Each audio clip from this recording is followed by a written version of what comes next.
हमने इमेज के टैग को देखा और इमेज के साथ दो मेन चीजें देख ली, एक अलाइन जो कि लेफ्ट साइड पर और अलाइन राइट साइड पर। अब बहुत से लोगों का सिंपल ये सवाल है कि भाई क्या सर हम इस इमेज के टैग के अंदर पहले टेक्स्ट रखें और उसके बाद इमेज के टैग को रखें।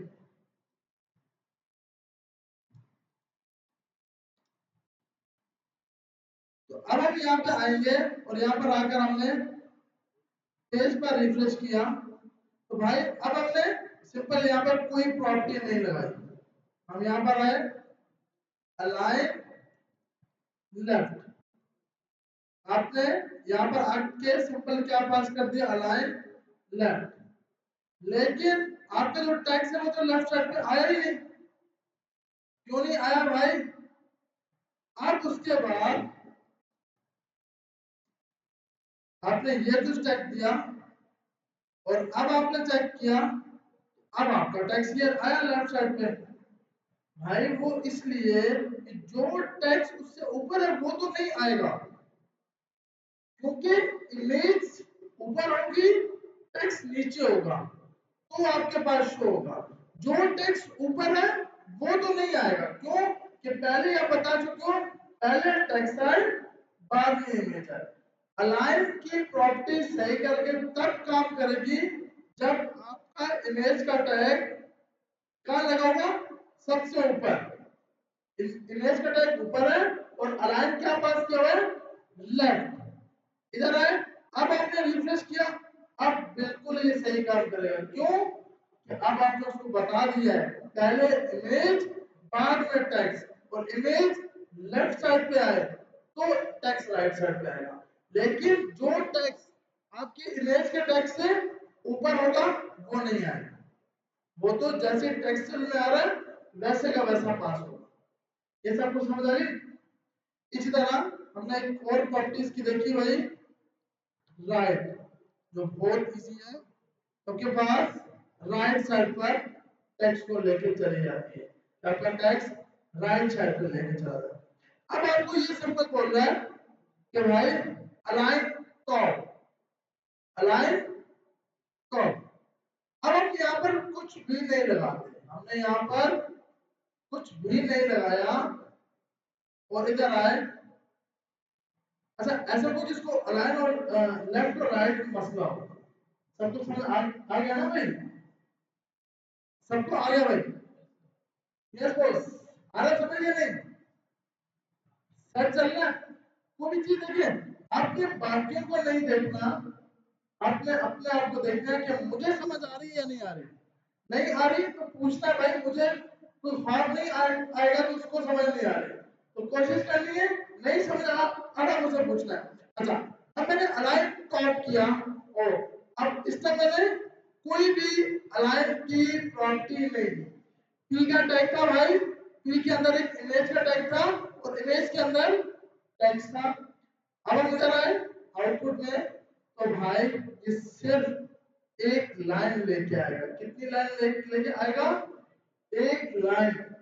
ये बाय डिफॉल्ट इसका जो अलाइन है वो बॉटम है, बाय डिफॉल्ट अलाइन इसका क्या है, बॉटम। अब मैं इधर आया और मैंने इसको बोला अलाइन टॉप कर दो। अभी मैंने क्या कर दिया, अलाइन टॉप। अब ये क्या होगा भाई, अब ये हुआ कि एक लाइन यहाँ पे आएगी, एक लाइन ऊपर आएगी। अब किसी का सवाल हो सर एक लाइन ना आए, सबकी सभी लाइनें आए, तो उसके लिए तो फिर आपको लेफ्ट उसने दिया है ना पहले, लेफ्ट या राइट, कि लेफ्ट रखना है या राइट रखना है। सिर्फ एक लाइन के लिए इमेज के साथ एक लाइन आएगी। अब किसी का कोई सवाल हो कि भाई इमेज में नीचे रख रहा हूं, अब बताओ क्या होगा? अब तो साफ सी बात है कि उससे नीचे तो कुछ टेक्स्ट है नहीं, उससे नीचे तो कोई टेक्स्ट है ही, तो कौन सा लेके आए? तो भाई इमेज से इमेज कहां पर होनी चाहिए, पहले ऊपर, तो ये अलाइन की प्रॉपर्टी सही करके काम करेगी। अलाइन टॉप का मकसद ये है, अब इसका वर्ड सिंपल कांस्टेंट नहीं है कि इतने वर्ड आएंगे। हमने सेव किया तो हमारे पास एक लाइन आ गई। इसको मैं जितना जूम करूं आपके पास यहाँ पर ये कितने वर्ड्स लेके आएगा। ये सब ऊपर लेके आया, बाकी इसने नीचे लेके चला गया। तो भाई अलाइन टॉप सिर्फ ये काम करता है कि एक लाइन इमेज के साथ रखेगा और दूसरा सबका सब कहां पे लेके चला जाएगा, नीचे लेके चला जाएगा। अब वो चाहे आपके पास जितना भी स्पेस हो, अब भाई इसके पास ये स्पेस है ना, तो इसने ये लाइन एक लाइन ऊपर लेके आ रहा है, बाकी सबके सब लाइन नीचे लेके। अब किसी में कोई सवाल है? देखिए क्लाइंट्स की रिक्वायरमेंट मल्टीपल होती है। क्लाइंट चाहता है आगे इधर आए और आधा टैक्स इधर आए, तो भाई इसके लिए हम आगे जाके डिफ को यूज करेंगे, उसकी हाइट और सेट कर देंगे कि भाई इसको यहाँ तक रखो, बाकी टैक्स नीचे लेके आओ। अच्छा, इसी तरह अलाइन टॉप हो गया, अलाइन मिडल। जैसे हमने अलाइन मिडल किया तो इसका क्या मतलब कि एक लाइन सेंटर पे लेके आएगा, एक लाइन मल्टीपल लाइन, एक लाइन सेंटर पे लेके आएगा, चाहे वो जितना बड़ा हो जितना छोटा हो, एक लाइन अगर सेंटर पे लेके आएगा बाकी सब नीचे लेके आएगा। आई समझ? इस जी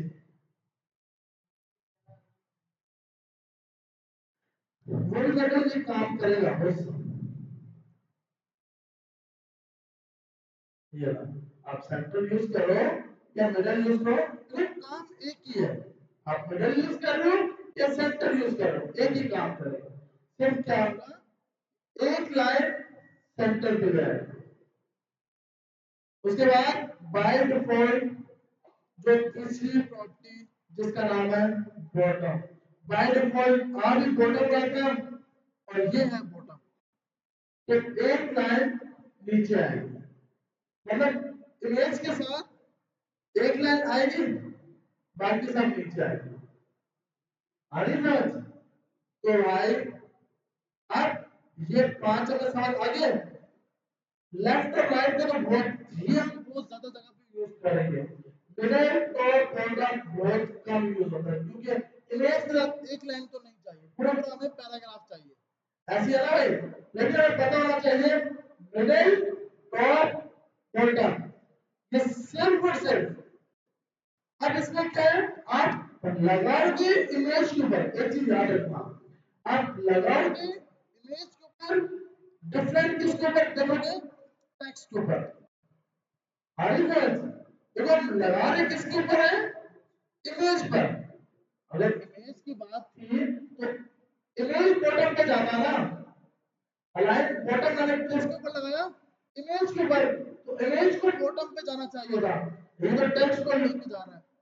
तो भाई ये जो तीन प्रॉपर्टीज है, मिडल टॉप बॉटम, लेफ्ट और राइट, अब अलाइन लेफ्ट था तो इमेज लेफ्ट पे चलेगी, अलाइन राइट था तो इमेज राइट पे चलेगी, दोनों में इमेज में फर्क आया।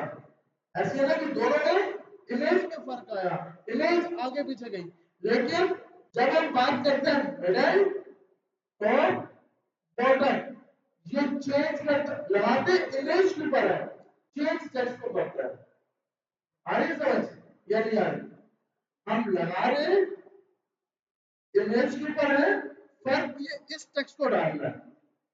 तो भाई अक्सर इंटरव्यू फर्क का सवाल करता है, ये तीनों प्रॉपर्टीज लगाते इमेज के ऊपर है, फर्क टेक्स्ट के ऊपर क्यों आता है? क्योंकि भाई इमेज लेफ्ट साइड पे नहीं, मतलब इमेज ऐसी नहीं है आधी इमेज टूट कर ऊपर है बाकी इमेज नीचे है। ऐसा हो सकता है कि भाई मेरा इमेज है इसका आधा हिस्सा टूट जाए और सेंटर पे है, इसीलिए ये तीनों की तीनों प्रॉपर्टीज लगाई इमेज के ऊपर जाती है। हम डिफरेंट किसके ऊपर देखते हैं, टेक्स्ट के ऊपर, टेक्स्ट चेंज हो जाता है। सही है, यहाँ तक सब कुछ समझ आ गया?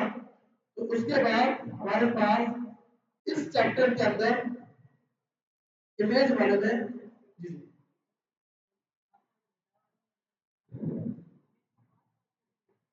ये देखें, आप यहाँ जाएंगे, आप इंटरनेट पर यहाँ पर गए, यहाँ पर आप ये पास करेंगे कॉपी इमेज एड्रेस।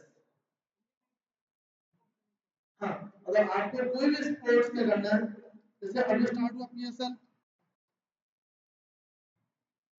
तो आप यहाँ पे जाकर जैसे रात को इनकी अच्छी धुलाई हुई है, तो आपने सिंपल क्या है कि आपने इसको कॉपी किया, और अच्छी बात है इनकी धुलाई तो होनी चाहिए इसकी तो। तो आप यहाँ पर आए, यहाँ पर आकर आपने यहाँ पर पेस्ट कर दिया, तो अब आपके पास ये लिंक आएगी, आपके पास ये इसने लिंक दिखा दी, एक इसने टेक्स्ट ऊपर लगा दी। जी ऑफलाइन, ऑफलाइन बोला। अच्छा, अब ऑफलाइन के लिए हमने ये पिक्चर सेव करनी है, कंट्रोल एस किया, पिक्चर को सेव किया, कंट्रोल एस राइट क्लिक करो, ऑप्शन आता है कंट्रोल इमेज सेव दिस, तो आपके पास ये सेव का ऑप्शन देगा।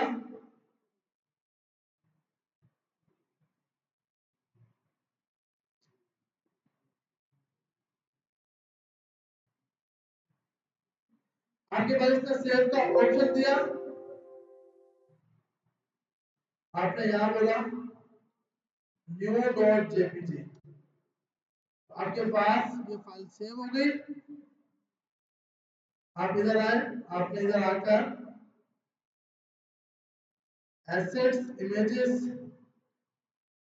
ये अगर हमने सेव का यूज कर दिया, तो हमें इसको फिर से सेव कराना है।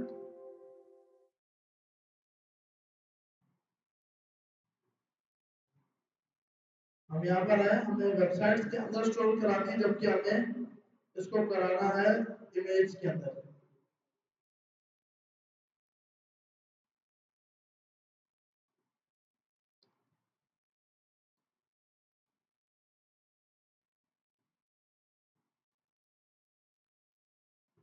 हमने ये लिंक लगाई, यहाँ पर पेज पे रिफ्रेश किया, हमारे पास इसने पीएसएल यहाँ पर सिंपल इमेज दिखा, तो ये आप ऑफलाइन इमेज लगा सकते हो।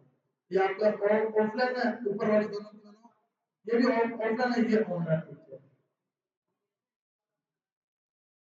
एसेट्स का फोल्डर बना है, क्योंकि देखिए ना, आपके पास एक एसेट्स का फोल्डर है, उसके अंदर इमेजेस का फोल्डर है, और इमेजेस के अंदर फिर आपकी इमेजेस फाइल सेव है। तो एसेट्स का आप अक्सर एसेट्स का फोल्डर बनाते हो। अब किसी का सवाल हो, अब यार क्या लंबाई कर रहे हो, इमेजेस का फोल्डर बनाओ, एसेट्स का क्यों बना रहे हो?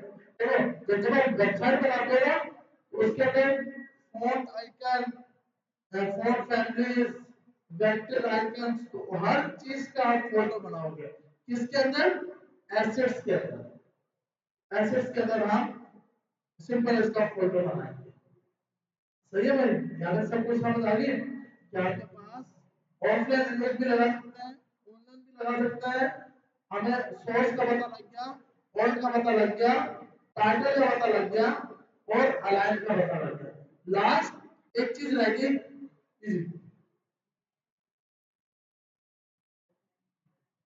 आप लगा सकते हो, क्योंकि अगर आपने जान के इमेज का पाथ गलत दिया तो आप लगा सकते हो, लेकिन आप जान के दोगे नहीं, ताकि क्योंकि वेबसाइट को भी क्रैश ना कराए, तो आप अगर गलत देते हो तो फिर आपके पास ये पाथ ये शो और लगा सकते हो, मसला नहीं है।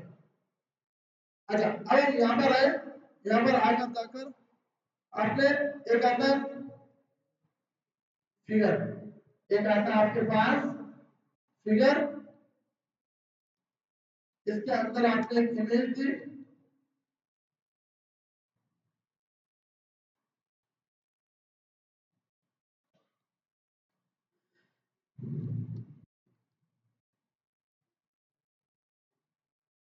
अब हमारे पास जब मैं बहुत ज्यादा जूम कर इसको 100% रखते हैं, हाइट हमने इसकी कितनी लगाई है? 10 लगाई है, बहुत थोड़ी है, इसकी तरह बिल्कुल छोटा सा आ रहा है, और इसको हम थोड़ा सा जूम कर लेते हैं। ये ऊपर वाली पिक्चर जो है ये बहुत बड़ी है, तो इसकी भी विड्थ हम ये लगा देते हैं। हमारे पास अब आप एक चीज फर्क देख रहे होंगे, फर्क क्या देखने में हमें मिल रहा है, ये मिल रहा है, ये जो ऊपर वाली पिक्चर है ना वो बिल्कुल 0 पॉइंट से स्टार्ट है, लेकिन नीचे वाली पिक्चर 0 पॉइंट से स्टार्ट नहीं है, कुछ स्पेस देखिए जी जी, बहुत बता रहा हूँ, इसका आपको फर्क है बता रहा हूँ, ये मार्जिन से इक्वल कर सकते हैं। अब इसके अंदर एक आता है फिट कैप्शन। अक्सर हम पोस्ट करते हैं फेसबुक पे, तो कैप्शन अच्छा होना चाहिए ताकि सबके सब अट्रैक्टिव हो जाए, बोले ये है भाई, इनसे दोस्ती करो। तो आपने यहाँ पे जाकर टेस्ट इमेज दिया, तो जब भी आपको फिट कैप्शन लगाना हो, अब क्या है, इमेज के बिल्कुल यहाँ पर आकर फिट कैप्शन लग गया। आपके पास फिट कैप्शन लगाने के लिए आपको फिगर का टैग यूज करना होता है। मार्जिन लेफ्ट से क्या होता है, सिर्फ और सिर्फ इमेज लेफ्ट साइड पे आता है, टेक्स्ट ना आता।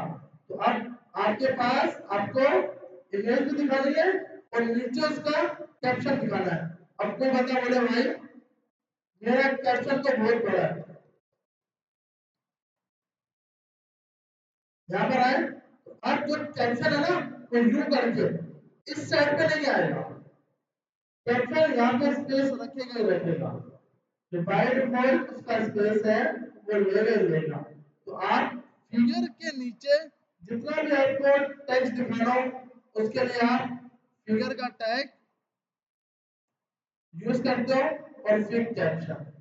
अगर हम मिसाल के तौर पर फिर कैप्शन नहीं करते तो क्या होता है भाई, तो आपके पास ये हैजर यहाँ से आएगा, लेकिन हमें फिर कैप्शन इमेज के बिल्कुल नीचे लगाना है, ऐसे है ना भाई, इमेज के बिल्कुल नीचे आना चाहिए। उसके लिए आपने कौन सा टैग देख लिया, फिर कैप्शन, ताकि इमेज के बिल्कुल नीचे आए। आ रही समझ? तो कैप्शन लगाने के लिए आप फिर कैप्शन को यूज कर सकते हो। अगर सब कुछ हो गया, अब हमारे पास नया टैग आ गया, इसके अंदर एक फिगर, जब भी हमें फिगर्स को बनाना हो, जिसके अंदर हम एक इमेज का टैग यूज करते हैं, दूसरा फिर कैप्शन यूज करते हैं, ये दो मेन टैग है, इमेज और फिर कैप्शन। सही है भाई? अगर सब कुछ समझ आ गया, या तो कुछ सवाल